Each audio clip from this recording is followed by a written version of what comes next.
Hey, what's up, everyone? It's Run Bats. My name is Jared. That's Carl. And this is Absolute Batman number 10. I am aware that I am a bit behind. I got 10 and 11 yesterday, and I'm going to review them. I read both of them yesterday once I got home from the video game store that sells comic books. So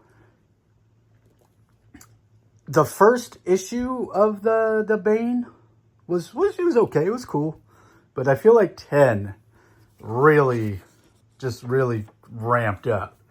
And so it starts off with like Bruce captured by the Arkham people, and he's in this prison, and this issue is a lot like Weapon X by Barry Windsor Smith. It has that vibe where you're getting like the doctor's narration of their patient. And so they explain all the things that they have taken off him, his costume and all his hidden things that he had on his body. But they didn't account for like this lockpick under his gums. And so he sneaks out, and we kind of get some hints of things as they, right? So we see this big egg, transmutation, and looks like plastic something. And we get these, he goes into this area, they call it like the clay area, and he's stepping on all these people, and they grab him, and he gets caught. And Bane tells him, keep trying, please. So we get some flashbacks of Bruce and Waylon watching this guy fight, and Bruce realizes that Waylon can't beat this guy, but they're going to keep training. And so we come back to doctor's logs, and Bruce uses, he like decides not to eat, so they give him like a feeding bag. And so he has all these bags of like food, and he ends up like using his own stomach acids as a projectile weapon. And I was like, dude, this is crazy.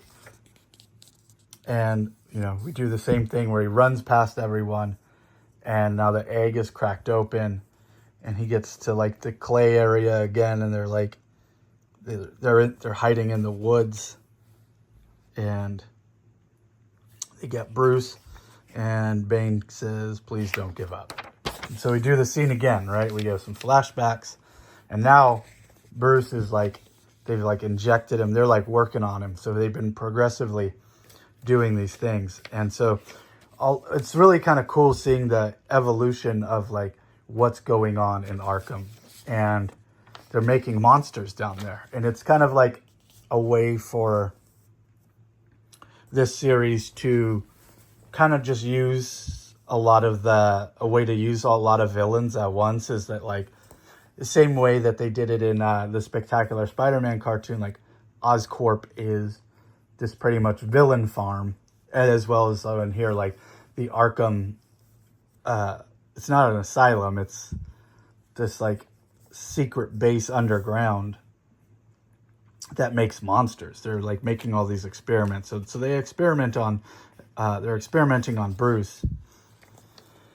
And so again, now he has his bat suit, and they're like watching him now, seeing him try to escape. And he goes past the Langstrom experiments, and there's all these just like bat monsters. And Bane comes in, and they have this big fight, and he explains what the venom is a bit. And then, because we saw that cracked egg, here comes Killer Croc. Boom! And so Waylon was captured, right? That's why Bruce was going in there, to go get his friend. And Waylon's a big giant monster, and he's like super creepy looking. You know, he's got this really long, big jaw, but right on the tip is his face. And I really dig that, like kind of like his face is here, and then like the monster itself is this big jawline, but it like opens all the way up. Super cool. There's a better shot of him there.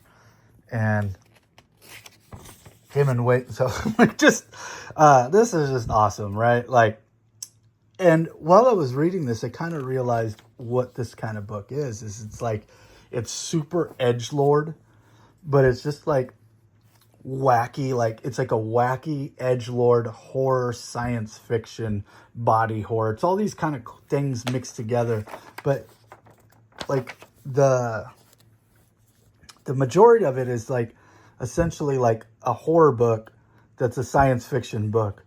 And it kind of reminds me of Spawn in a way, but what it manages to do is it takes a pre-existing lore, such as Spawn. Spawn has pre-existing lore.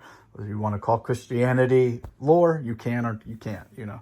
It takes a pre-existing lore and it takes a character and throws them into that world, where this one, it does it in kind of reverse, where we take a pre-existing lore of Batman and flip it on its head and make it super edgy and like horror, and it just works really good. Like when I finished reading this, I was like, wow, that was a really good issue. Scott Snyder really